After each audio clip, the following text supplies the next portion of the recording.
بن کر آنے والے پیدا ہوئے۔ اس رات میں بے شمار معجزات ہوئے جو اسلامی اور دیگر تاریخی کتابوں میں درج ہے۔ اگر ان معجزات کو تحریر کیا جائے تو قلم کی روشنائی اور اوراق کم پڑ جائیں گے۔ امام الانبیاء محمد صلی اللہ علیہ وسلم اس سرزمین میں آنے والے تمام انبیاء، صحابہ، صالحین اور مومنین کے سردار اور امام ہیں۔ کامیابی کا واحد ذریعہ نبی صلی اللہ علیہ وسلم کی مبارک ذات اور آپ صلی اللہ علیہ وسلم کی اطاعت ہے۔ آپ صلی اللہ علیہ وسلم کے نبوت ملنے اور وحی آنے سے قبل اللہ تبارک و تعالی نے ایسے واقعات نمودار کیے جو آپ کے ایک سچے نبی ہونے کی دلیل تھی۔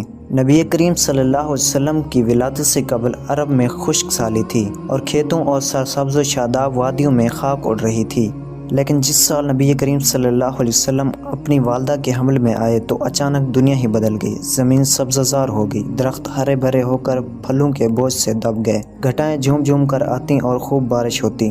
سال اس قدر انعام و کرام کا ہوا کہ عربوں نے اسے خوشحالی کا سال قرار دے دیا۔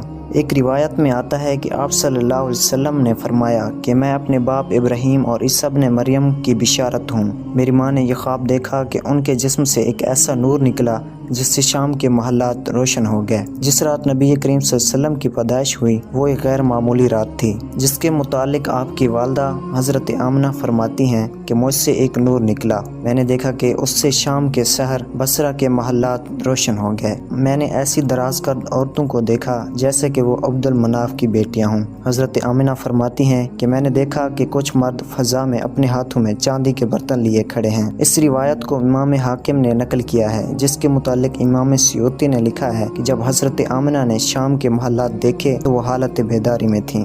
حضرت عثمان کی والدہ بیان کرتی ہیں کہ میں اس رات حضرت آمنہ کے پاس تھی جس رات نبی کریم صلی اللہ علیہ وسلم کی ولادت ہوئی، اور میں گھر میں ہر طرف روشن اور نور محسوس کرتی تھی اور ستارے قریب سے قریب تر ہو رہے تھے، یہاں تک کہ مجھے گمان ہوا کہ یہ میرے اوپر گر پڑیں گے، اور میں نے خانہ کعبہ کو دیکھا، وہ نور سے منور ہو گیا تھا۔ علامہ ابن جوزی نے لکھا ہے کہ جب حضور صلی اللہ علیہ وسلم کی ولادت ہوئی تو فرشتوں نے آہستہ اور اونچی آواز سے اعلان کیا، رضوان کو حکم دیا گیا کہ فردوس سے اعلیٰ آراستہ کرو، کہ نیز حضرت آمنہ کے گھر میں عدن سے پرندے بھیج دو جو اپنی چونچوں کے ذریعے موچڑیں۔ حضرت آمنہ کے ارد گرد فرشتے کھڑے ہو گئے، انہوں نے پر خوب پھیلائے، نیز تسبیح اور تحلیل کرنے والے فرشتے اس طرح کثرت سے اترے کہ تمام بحر و بر اور نشیب و فراز بھر گئے۔ علماء و محدثین نے لکھا ہے کہ آپ صلی اللہ علیہ وسلم جیسے اس دنیا میں تشریف لائے، خانہ کعبہ میں کھڑے وہ بت جس کی قریش مکہ عبادت کیا کرتے تمام بت منہ کے بل گر پڑے، جبکہ کچھ محدثین نے لکھا ہے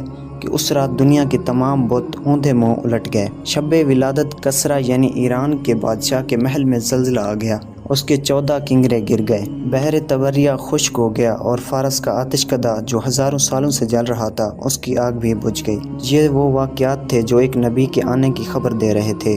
ہزاروں سالوں سے کی جانے والی پیشن گوئی اس رات مکمل ہوئی، اور رحمت للعالمین کی پیدائش سے ہزاروں سالوں سے کی جانے والی پیشن گوئی اس رات مکمل ہوئی۔